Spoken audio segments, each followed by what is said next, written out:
Welcome to Kinza Fairy Tales.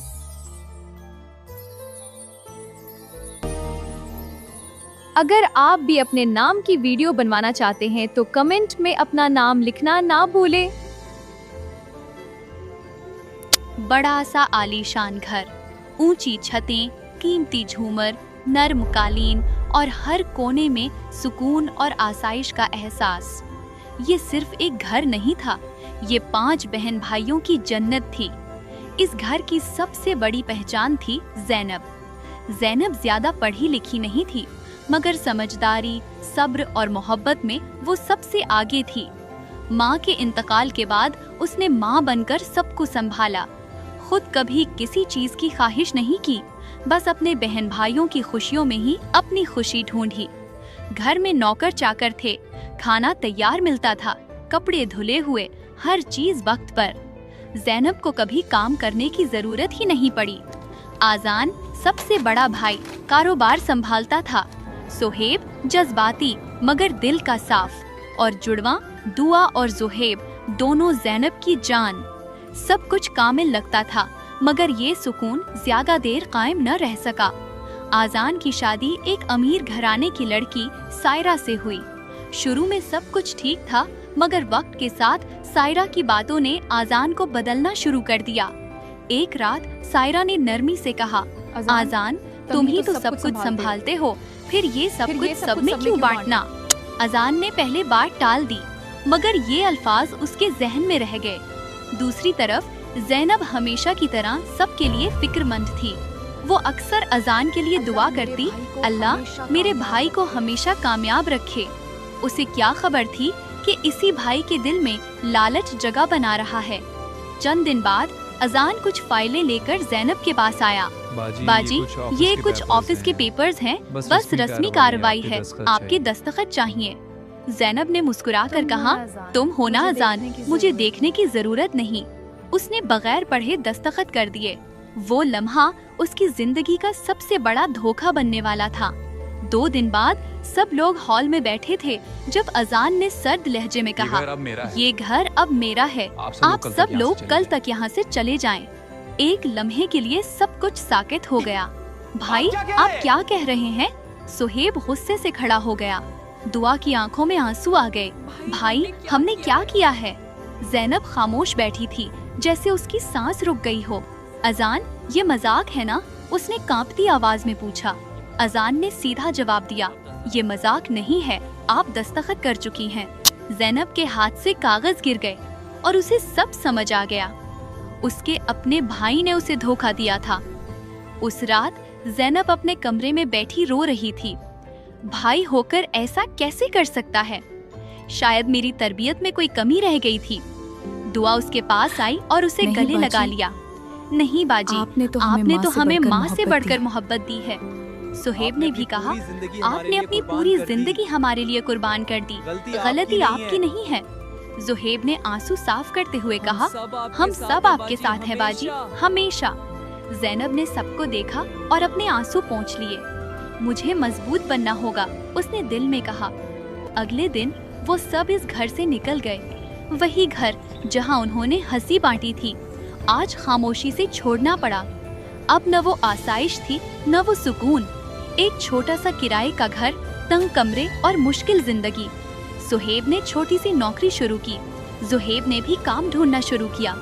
दुआ ने अपनी पढ़ाई जारी रखी, क्योंकि उसका ख्वाब था वकील बनना। और ज़ैनब, जो कभी एक कप पानी भी खुद नहीं लाती थी, अब जिंदगी की हकीकत के सामने खड़ी थी। शुरू के दिन बहुत मुश्किल थे। कभी खाने के लिए पैसे कम पड़ जाते, कभी किराया देने की फिक्र। एक दिन ज़ैनब खामोशी से बैठी थी। उसके सामने मोबाइल रखा था। उसने हिम्मत करके यूट्यूब खोला। सिलाई कैसे करें, घर से बिजनेस कैसे शुरू करें, आसान खाने बनाने के तरीके। वो एक एक वीडियो देखती रही। फिर आहिस्ता आहिस्ता उसने काम शुरू किया। पहले कपड़े सिलने लगे, फिर लोगों के ऑर्डर लेने लगी, कभी खाना बनाकर भेजती। वही ज़ैनब जो कभी अमीरों की तरह जीती थी, अब मेहनत कर रही थी, सिर्फ अपने बहन भाइयों के लिए। एक रात वो देर तक सिलाई कर रही थी। दुआ ने उसके हाथ पर जख्म देखा। बाजी, ये क्या हुआ? ज़ैनब ने हल्की सी मुस्कुराहट दी। कुछ नहीं, बस सुई लग गई। दुआ की आंखों में आंसू आ गए। आप हमारे लिए इतना सब क्यों कर रही हो? ज़ैनब की आवाज भर आई, क्योंकि तुम सब मेरा घर हो और मैं तुम सबका हक कभी नहीं छोड़ूंगी। फिर उसकी आंखों से आंसू बहने लगे। अजान ने जो किया उसका दुख तो हमेशा रहेगा।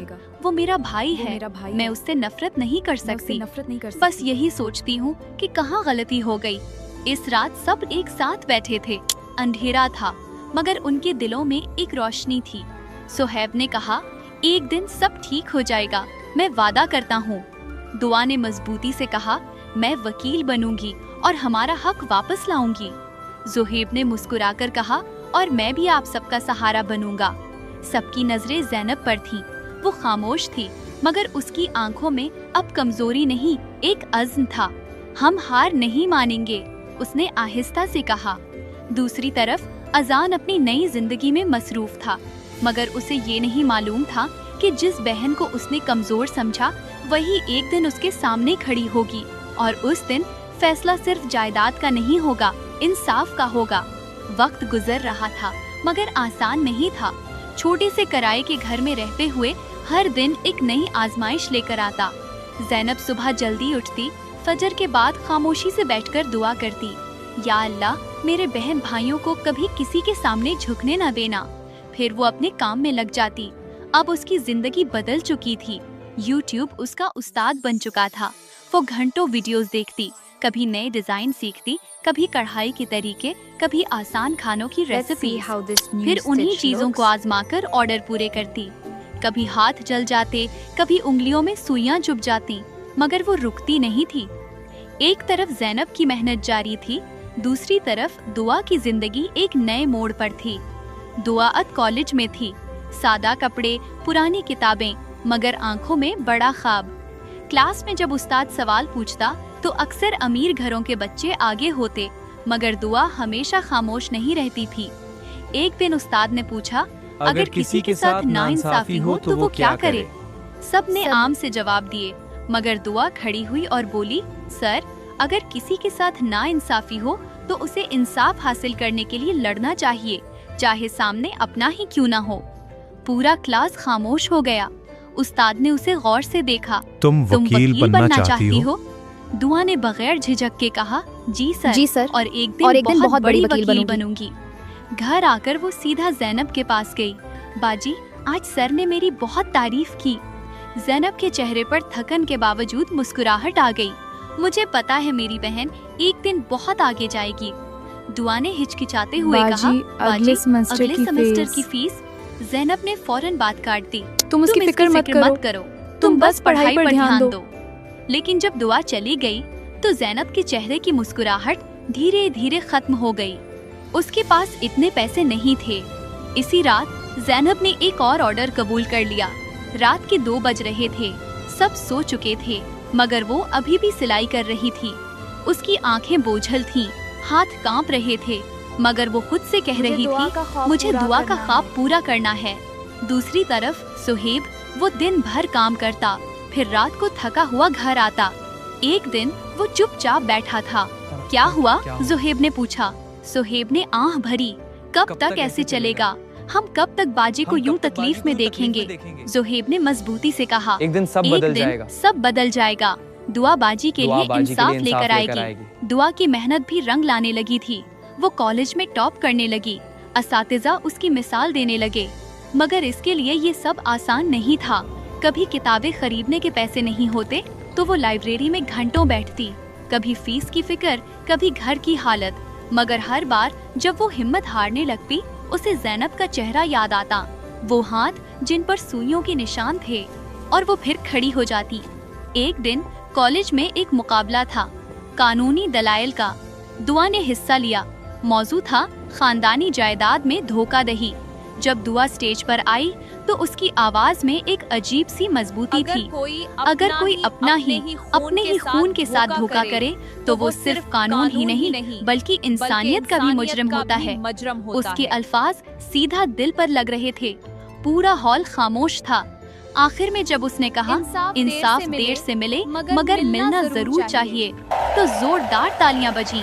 वो मुकाबला जीत गई। घर आकर उसने खुशी से सबको बताया, मैं जीत गई बाजी। जैनब ने उसे गले लगा लिया। उसकी आंखों में खुशी के आंसू थे। मुझे तुम पर फख्र है। मगर इसी रात जब सब सो गए, जैनब अकेली बैठी थी। उसके सामने कुछ पैसे रखे थे जो फीस के लिए काफी नहीं थे। उसकी आंखों से आंसू बहने लगे। या अल्लाह, मैं हारना नहीं चाहती। अगले दिन वो अपने पुराने जेवरात लेकर निकली। ये वही जेवरात थे जो कभी उसकी खुशहाल जिंदगी की निशानी थे। आज वो उन्हें बेचने जा रही थी। दुकानदार ने जेवरात देखे और कीमत बताई। जैनब ने एक लम्हे के लिए आंखें बंद की, फिर आहिस्ता से कहा, ठीक है। घर आकर उसने पैसे दुआ के हाथ में रख दिए। ये तुम्हारी फीस है। दुआ चौंक गई, बाजी ये पैसे? जैनब ने मुस्कुराकर कहा, तुम बस अपनी पढ़ाई पर ध्यान दो। दुआ सब समझ गई थी। इसकी आंखों से आंसू बहने लगे। मैं वादा करती हूँ बाजी, एक दिन आपका सर फख्र से बुलंद करूंगी। वक्त गुजरता गया। दुआ ने कॉलेज मुकम्मल किया और अब वो यूनिवर्सिटी में कानून पढ़ रही थी। वो पहले से भी ज्यादा मजबूत हो चुकी थी। हर लेक्चर, हर किताब उसके अंदर एक आग पैदा कर रही थी, इंसाफ की आग। दूसरी तरफ अजान की जिंदगी भी अब वैसी नहीं रही थी। कारोबार में मसाइल आने लगे। सायरा के रवैये में सख्ती आ गई। मगर ये सब अभी कहानी का हिस्सा नहीं बना था। असल तूफान अभी आना बाकी था। एक रात दुआ अपनी किताबों के साथ बैठी थी। उसने आहिस्ता से कहा, अब वक्त आ गया है। जैनब ने हैरानी से पूछा, किस बात का? दुआ ने उसकी आंखों में देखते हुए कहा, इंसाफ का। रात गहरी थी मगर दुआ की आंखों में नींद नहीं थी। उसके सामने फाइलें खुली थीं, कागजात, सबूत और वो दस्तखत जो कभी जैनब ने भरोसे में किए थे। आज वही दस्तखत इंसाफ की बुनियाद बनने वाले थे। सुबह दुआ ने स्याह कोट पहना, आईने के सामने खड़ी हुई। एक लम्हे के लिए उसकी आंखों में नमी आई। बाजी, आज मैं आपके लिए लड़ने जा रही हूँ। जैनब दरवाजे पर खड़ी उसे देख रही थी। उसके चेहरे पर फख्र था मगर दिल में एक दर्द भी। अल्लाह तुम्हें कामयाब करे, उसने दुआ के सर पर हाथ रखते हुए कहा। अदालत का कमरा लोगों से भरा हुआ था। जज अपनी कुर्सी पर बैठ चुका था और दोनों तरफ वकील अपनी तैयारी में मसरूफ थे। दुआ ने जैसे ही अंदर कदम रखा, उसकी नजर सामने पड़ी। वहाँ अजान खड़ा था, उसका अपना भाई। एक लम्हे के लिए वक्त रुक सा गया। अजान की आंखों में हैरत थी। दुआ तुम? दुआ ने खुद को संभाला। जी, आज मैं सिर्फ आपकी बहन नहीं, एक वकील हूँ। कार्रवाई शुरू हुई। अजान के वकील ने पहले दलाइल दिए। ये जायदाद कानूनी तौर पर मेरे मुवक्किल के नाम हो चुकी है। दस्तखत मौजूद हैं। जज ने सर हिलाया। ठीक है, अब मुद्दई की तरफ से दलाइल पेश किए जाएं। दुआ खड़ी हुई। उसके हाथ में फाइल थी मगर उसकी असल ताकत उसका यकीन था। मुअज़्ज़िज़ जज साहब, ये केस सिर्फ जायदाद का नहीं है, ये केस धोखे का है, एतमाद के कत्ल का है। पूरा कमरा खामोश हो गया। दुआ ने एक एक सबूत पेश करना शुरू किया। ये वो दस्तखत हैं जो मेरी बहन ने किए, मगर उन्हें ये नहीं बताया गया कि वो किस चीज पर दस्तखत कर रही हैं। उसने आजान की तरफ देखा। क्या आपने सच बताया था? आजान खामोश रहा। दुआ की आवाज में अब दर्द शामिल हो गया था। एक बहन जो अपने भाई पर अंधा एतमाद करे और वही भाई उस एतमाद को तोड़ दे। क्या ये इंसाफ है? आजान के वकील ने बीच में कहा, एतराज, ये जज्बाती बातें हैं, कानूनी नहीं। दुआ ने फौरन जवाब दिया, जज्बाती जरूर हैं, मगर सच हैं और कानून हमेशा सच के साथ होता है। फिर दुआ ने वो आखिरी सबूत पेश किया। एक गवाह जो ऑफिस में मौजूद था जब वो कागजात तैयार हुए थे। गवाह ने बयान दिया, जी, ज़ैनब बीबी को ये नहीं बताया गया था कि वो जायदाद के कागजात हैं। अदालत में सरगोशियां शुरू हो गयीं। जज ने कुछ देर खामोशी इख्तियार की, फिर फैसला सुनाया। ये अदालत इस नतीजे पर पहुंची है कि जायदाद धोखे से हासिल की गई, लिहाजा ये जायदाद असल हकदार ज़ैनब के नाम वापस की जाती है। वो लम्हा जैसे वक्त थम गया हो। दुआ की आंखों में आंसू आ गए। ज़ैनब ने आंखें बंद करके अल्लाह का शुक्र अदा किया। सुहैब और ज़ुहैब खुशी से एक दूसरे को गले लगा रहे थे।